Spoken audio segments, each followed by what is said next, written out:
Guys, welcome to back my channel. I am Priya. Today I am with part third of this chapter, and in this video we will discuss about how conservation of plant and forest and wildlife to hunting, capturing and killing and cut down the trees to by government. But before starting this video, I want to repeat something about previous video we were learned about in previous video.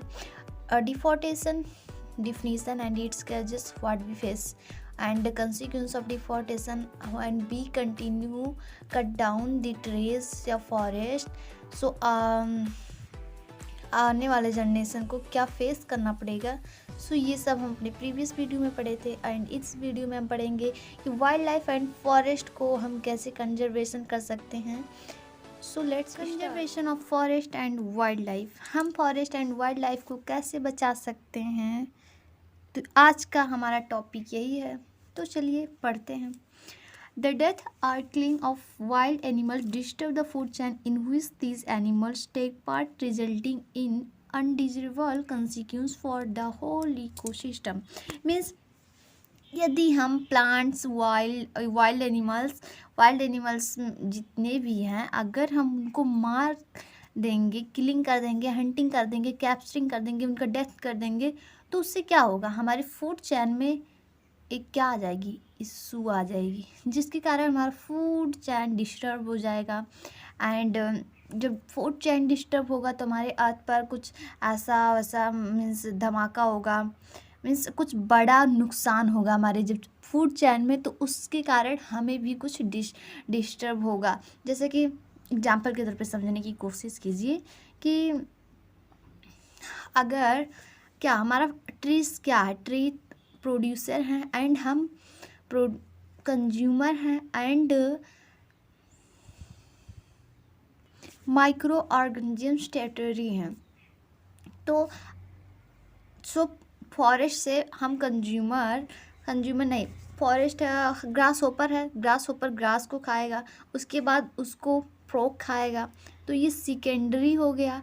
And मेढक को सांप खाएगा, तो ये उसके बाद वाला हो गया. फिर उसके बाद फिर जब सांप को बाई चांस ईगल या ऑस्ट्रिच कुछ भी खाएगा, कोई भी उसको अपना फूड बना लेगा, तो उसके बाद उसका डेथ हो जाएगा. फिर मान लो सांप को कोई खाया या खाया नहीं, खुद ही डेथ हो गया उसका, तो मरने के बाद क्या होगा कि उसके ऊपर माइक्रो ऑर्गेनिजम्स हमारे डेथ माइक्रोब्स आकर अटैक कर देंगी उस डेड बॉडी पर. फिर उसके बाद हमारे डिकम्पोजर माइक्रो ऑर्गेनिजम्स उसको डिकम्पोज कर देंगे, एंड ये फूड चेन चलती रहती है. बट यदि हम एलिफेंट्स नॉट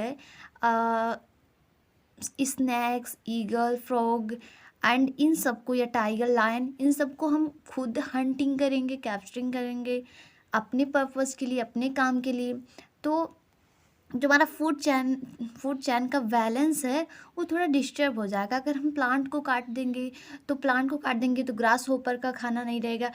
फॉर एग्जांपल अभी हम लोग के दिमाग में कभी कभी ऐसा चलता है कि हमारे घर में छिपकली क्यों आ जाती है. छिपकली ना होती तो बहुत अच्छा रहता. ये बार बार देखो इधर इधर उधर करती रहती है, थोड़ा अजीब लगता है, डर लगता है उससे. तो बट हम लोग सोचते हैं कि ये अर्थ पर हमारी होती ही ना, एक्सेप्ट ना करती तो हमें बहुत बेटर होता. बट कभी आपने ऐसा सोचा तो, बट कभी इसके बारे में जाना कि हाँ ये अगर ना होती तो क्या होता. अगर ये ना होती तो हमारे इंसेक्ट को कौन खाता, हमारे कीड़े मकोड़े पूरे अर्थ पे, तो कीड़े मकोड़े एवरीवेयर दिखाई देते. तो हर जो छोटे से छोटे कोई भी लिविंग बींग्स हो, उसका कोई ना कोई हमारे फूड चेन में रोल होता है. ऐसे ही कोई नहीं आया है, हर किसी का कुछ रोल होता है हमारे फूड चेन में. तो यदि हम हंटिंग कर किलिंग कर कैप्चरिंग कर हम फूड चेन को डिस्टर्ब करेंगे, तो फूड चेन डिस्टर्ब हो जाएगा, जिसके कारण कुछ ना कुछ हमारे फूड चेन में जब इशू आएगी तो हम तक भी वो हार्मफुल पहुँचेगा. तो the death or killing wildlife animal disturb food chain. यदि हम किलिंग करते हैं वाइल्ड लाइफ का तो हमारा फूड चैन डिस्टर्ब होता है। In which this animals take part resulting in undesirable consequence for whole ecosystem, जिसके कारण हमारे पूरे होल इकोसिस्टम में एक इशू आ जाती है, कॉन्सिक्वेंस आ जाती है, जो कि हमें वो रिजल्टिंग हमें फेस करना पड़ता है। सो move on next page. We should conserve forest and wildlife to preserve biodiversity, variety of species, to prevent endangered species from becoming extinct and maintains ecological balance in nature। Means हमें conserve करना चाहिए, बचाना चाहिए हमारे forest and wild life को, जिसके कारण हमारे बायोडाइवर्सिटी में कोई इश्यू ना आ सके। बायोडाइवर्सिटी मीन्स हम अपने पिछली वीडियो में बता चुके हैं कि बायोडाइवर्सिटी मीन्स होता है वैरायटी ऑफ स्पीसीज जो कि सेम फैमिली से बिलोंग करते हों, और वैरायटी मीन्स होता है एक ही फैमिली से उनके टाइप्स अलग होते हैं, कुछ कुछ फीचर उनके मैच होते हैं बट आते हैं उसी कैटेगरी में, तो उसको हम वैरायटी ऑफ स्पीसीज बोलते हैं। तो हमें क्या करना चाहिए, कंजर्व करना चाहिए फॉरेस्ट, वाइल्ड लाइफ एंड हमारे बायोडाइवर्सिटी को कंजर्व करना चाहिए, जिसके कारण इंडेंजर्ड ना होने लगे स्पीसीज का number. Endangered means day by day उनका जनसंख्या कम ना हो जाए, और वो हमारे ऐसा ना हो कि हमारे पृथ्वी से वो वेनिस हो जाएं। एक्सटेंट मीन्स कि हमेशा के लिए ऐसा ना हो कि वेनिस हो जाए हमारे अर्थ से। सो इसीलिए हमें कंजर्व करना चाहिए forest, wild life, biodiversity, species जितने भी हैं, हमें अपने इकोलॉजिकल को एक बैलेंस, अपने नेचर में बैलेंस बनाए रखना चाहिए। We should conserve forest and wildlife. So move on next point. Some of measures which can be taken for the conservation of forest and wildlife are as follow। Means कुछ conservation है कि हम wild life, forest को कैसे follow means conservation कर सकते हैं, उनको हम किस प्लेस पर रख सकते हैं। So have a read. The unauthorised felling, cutting of forest tree for timber trade and firewood should be stopped immediately. हमें जो अनऑथोराइज्ड तरीके से काटा जाता है हमारे फॉरेस्ट को, सॉरी यहाँ पर कटिंग नहीं होगा, फिलिंग होगा यहाँ पर। सो जो अनऑथोराइज्ड तरीके से हमारे फॉरेस्ट को काटा जाता है उसे हमें इमीडिएटली मीन्स तुरंत उसको स्टॉप करना चाहिए, जो कि हमारे टिम्बर को, अरे लकड़ी को, मतलब कि वुड को काट कर उसका ट्रेड किया जाता है। सो इस सब को हमें इमीडिएटली रोकना चाहिए, that's not good. Okay, so move on next point. In cases of government unauthorised feeling of forestry for every acres of forest cut down, an equal area of land should be planted with spalling of tree to make up for the loss in the long run। इसके कारण हमारे government एक forest को, जैसे कि हर area में एक एक इक्वल में कट डाउन होगा ट्रीज। जैसे कि पहले 2 ट्री कट डाउन होता था तो अब नॉर्मल होगा, इक्वल होगा, 1 कट होगा। अगर हम 1 कट करते हैं तो 1 लगाएंगे, बट ऐसा कोई करता नहीं है। बट हमारे गवर्नमेंट का यही ऑथोराइज्ड है कि जो एरिया है इक्वल एरिया में, जो लैंड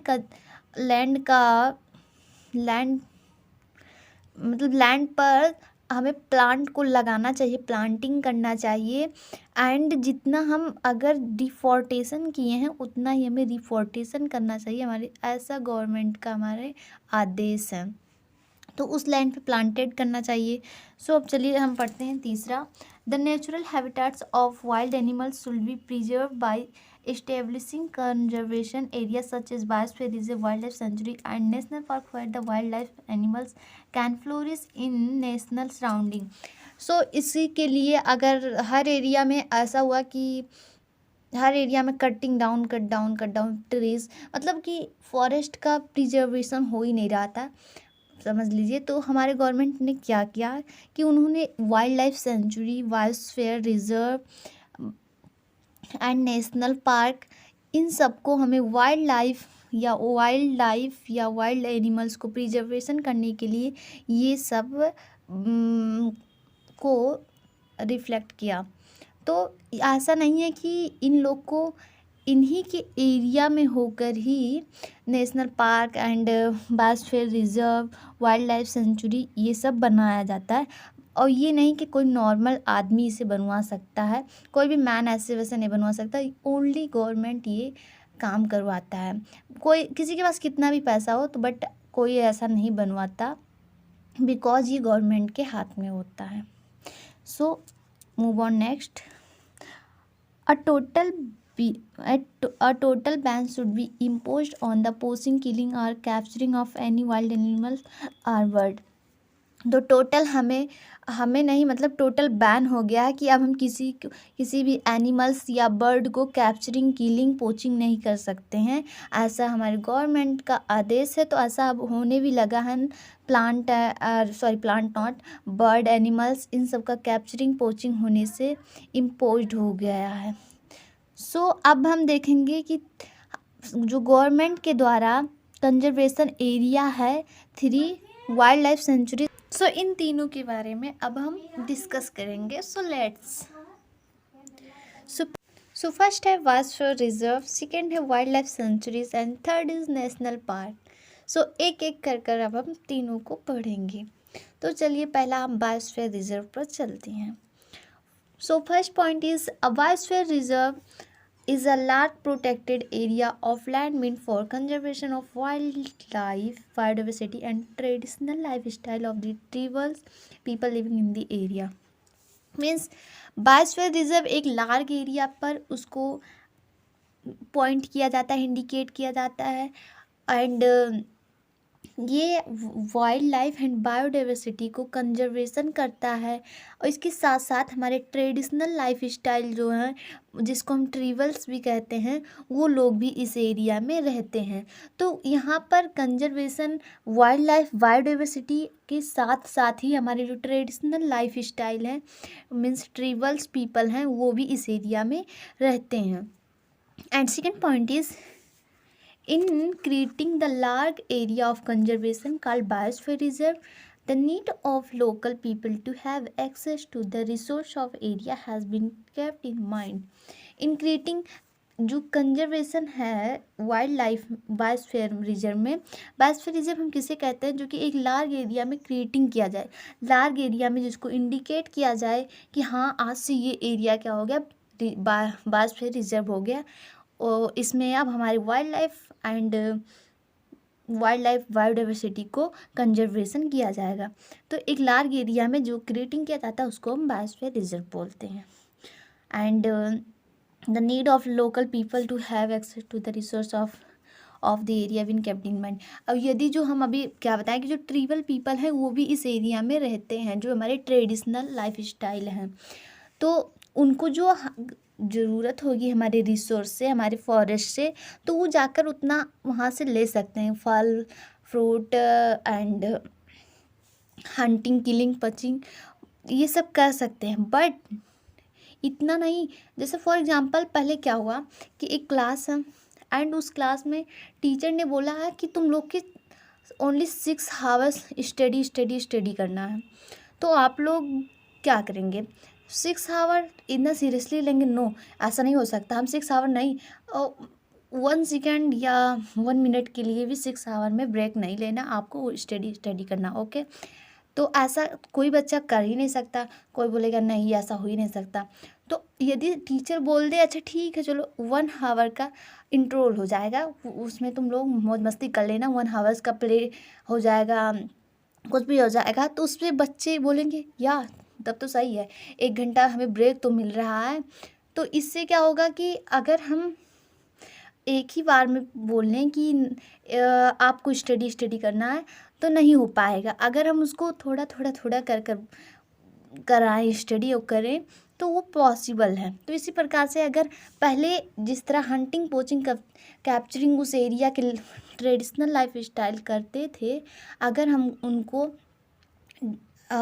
इमीडिएटली बोल दें कि नहीं आज से हंटिंग, पचिंग ये सब रुक गया, अब तुम लोग को नहीं करना, तुम लोग खाओ चाहे मरो, तो इस तरह से तो पॉसिबल थोड़ी है। तो हमारे गवर्नमेंट ने क्या कहा कि तुम रह भी सकते हो इस एरिया में और तुम हंटिंग पोचिंग भी कर सकते हो, बट पहले जहाँ पर तुम 6 आवर मीन्स स्टडी करते थे, पोचिंग करते थे, अब तुम 1 आवर उसमें ब्रेक कर लोगे इतना। तो ऐसे ही उन एरिया में जो रहने वाले हैं हमारे ट्राइबल्स पीपल, वो इसी तरीके से वहाँ के जो रिसर्च होते हैं नेचुरल एनिमल्स या फिशिंग कर कर वो अपना खाना ले लेते हैं। Okay, so move on next point.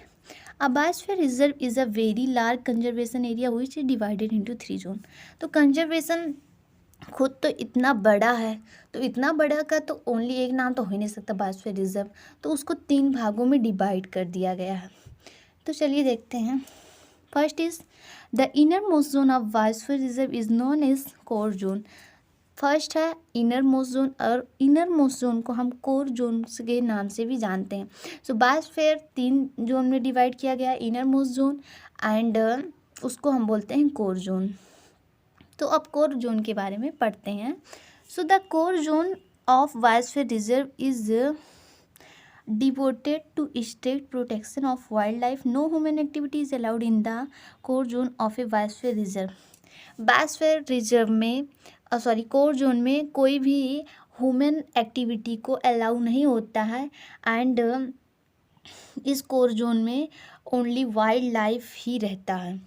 Means 3 zone है, और जो कोर जोन है वो इनर मोस्ट जोन है, अंदर का जोन है, वहाँ पर ओनली वाइल्ड लाइफ ही रहते हैं।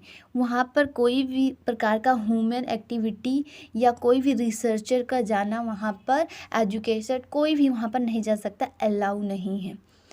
सो इनर मोस्ट जोन जिसे हम कोर जोन बोलते हैं, उसके बारे में इतना ही है। अब हम चलिए चलते हैं अपने सेकेंड जोन के बारे में। So second zone the middle zone of biosphere is called the buffer zone. तो पहला हमने इनर मोस्ट जोन पढ़ा जिसको हम कोर जोन कहते हैं, जिसमें एक भी ह्यूमन एक्टिविटी अलाउ नहीं होता। बट अब सेकेंड को हम मिडिल जोन बोलते हैं, जो कि बीच में होता है, एंड इसको हम दूसरा नाम दे देते हैं buffer zone. Inner most zone and core zone and buffer zone, दूसरा क्या है बफर जोन। अब चलिए नेक्स्ट पेज पर हम बफर जोन के बारे में देखते हैं। So buffer zone surrounded the core zone. In the buffer zone only limited human activity is allowed। अभी तक हमने पढ़ा कि जो हमारा कोर जोन था उसमें एक भी ह्यूमन एक्टिविटी अलाउ नहीं था, बट हम देख रहे हैं कि बफर जोन में बफर जोन सराउंडेड है कोर जोन से। बेसिकली ये तो होगा ही, क्योंकि बफर इनर मोस्ट जोन के बाद ही बफर जोन आता है, जो कि बीच में है, तो वो सराउंडेड होगा कोर जोन से। और कोर जोन में ह्यूमन एक्टिविटी अलाउ नहीं था, बट हमारे बफर जोन में ह्यूमन एक्टिविटी अलाउ है, बट लिमिटेड। ऐसा नहीं है कि तुम जो चाहो उतना तुम किलिंग पोचिंग कर सकते हो, प्लांट कट डाउन कर सकते हो, ऐसा नहीं है। लिमिटेड चीज़ होता है हमारे बफर जोन में। And so that's all buffer zone. Move on next outer most zone, जिसे हम बोलते हैं third type zone of biosphere, that is transition zone. तो the outer zone of biosphere reserve is called the transition zone. अभी तक हमने पढ़ा कि इनर मोस्ट जोन को कोर जोन बोलते हैं, एंड मिडिल जोन को बफर जोन बोलते हैं, एंड आउटर मोस्ट जोन को हम ट्रांजिशन जोन बोलते हैं। तो चलो अब हम ट्रांजिशन जोन के बारे में पढ़ते हैं। So in the transition zone several no distraction human activities such as settle house of tribals and cultivation of crops etc. are allowed, which are necessary to sustain the life of tribals. In a biosphere reserve, the conservation of wildlife and biodiversity are combined with the sustainable use of natural resources for the benefit of local people are called the tribals। Means outer most zone में allow होता है, no distraction, किसी भी तरीके से रुकावट नहीं होता है। इसमें ह्यूमन का जो भी मन हो उतना एक्टिविटी यहाँ पर आउटर मोस्ट जोन में कर सकता है। वो अपना घर भी बना सकता है, वहाँ पर क्रॉप कल्टीवेशन भी कर सकता है, और यहाँ पर एजुकेटेड लोग भी जा सकते हैं, मीन्स बच्चे जा सकते हैं वहाँ पर, आप स्कूल भी खोल सकते हैं, फैक्ट्रीज नॉट। सो ये सब आप वहाँ पर कर सकते हैं, और जो हमारे लोकल ट्राइबल्स हैं वो वहाँ पर रह सकते हैं, अपना सेटलमेंट घर बना सकते हैं। तो आउटर मोस्ट जोन में इतना अलाउ होता है जहाँ पर आप एक अपना लाइफ स्पेंड कर सकते हैं, अपना लाइफ वहाँ पर बना सकते हैं। बट हमने पढ़ा कि इनर एंड मिडिल जोन में ऐसा नहीं हो सकता, बट लिमिटेड है मिडिल में। सो अब ट्रिवल्स क्या होता है? ट्रिवल्स मीन्स थोड़ा ओड नेम लग रहा है, तो पहली बार आप लोग सुन रहे होंगे। तो ट्रिवल्स मीन्स, तो जो ट्रिवल्स होते हैं जो कि लोकल पीपल होते हैं, पहले के लोग होते थे, जैसे कि उनको अगर आप सिटी में आने को कह दो ना तो उनको बहुत अजीब लगेगा, हमें जंगल में जाने को कह दो तो हम लोग को बहुत अजीब लगेगा। तो उसी प्रकार से तो ट्रिबल्स लोग वो शुरू से ही उस एरिया में रह रहे थे, उस जंगल के पास रह रहे थे, तो उनको वही उनका घर हो गया। तो वो थोड़ा लोकल एंड प्रीमेटिव टाइप के होते हैं। सो इस प्रकार से हमारे बायोडाइवर्सिटी एंड वाइल्ड लाइफ का प्रिजर्वेशन कर सकते हैं, और ये बायोस्फीयर गवर्नमेंट के द्वारा चलाया जाता है। तो हमने पढ़ा 3 जोन के बारे में, outer most zone, inner most zone, buffer most and middle zone. अब हम पढ़ेंगे role of biosphere reserve. Biosphere reserve का रोल क्या होता है, बेसिकली इसका मतलब क्या होता है। अभी तक हमने इसके टाइप पढ़े हैं, डेफिनेशन तो पढ़ लिए, बट चलिए अब देखते हैं रोल क्या होता है। So the biosphere reserve perform the following role the function. तो फॉलोइंग यहाँ पर कुछ लाइन लिखा, उस क्या परफॉर्म करता है बायोस्फीयर रिजर्व, उसके बारे में लिखा। तो have a read fast. So biosphere reserve help in the conservation of wild life of the area.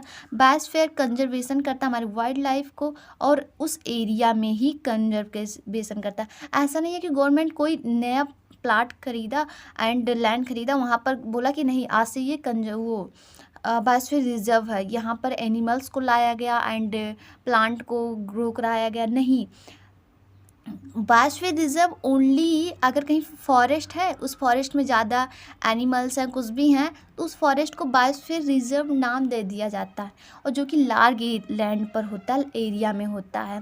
ऐसा नहीं है कि उसको गवर्नमेंट के द्वारा बनवाया जाता है कि नहीं उसको ग्रो करवाएं फिर उसके बाद उसको नाम दें, नहीं, वो ऑलरेडी रहता है, बस हमें उसका नाम देना रहता है। बस ये इंडिकेट कर दिया जाता है कि आज से ये एरिया बायोस्फीयर रिजर्व इतना हो गया। ओके, तो बायोस्फीयर रिजर्व कंजर्वेशन करता है हमारी वाइल्ड लाइफ का एंड हमारे ट्रिबल्स पीपल जो भी है, local people. Okay, and second it is help to maintain the biodiversity of the area.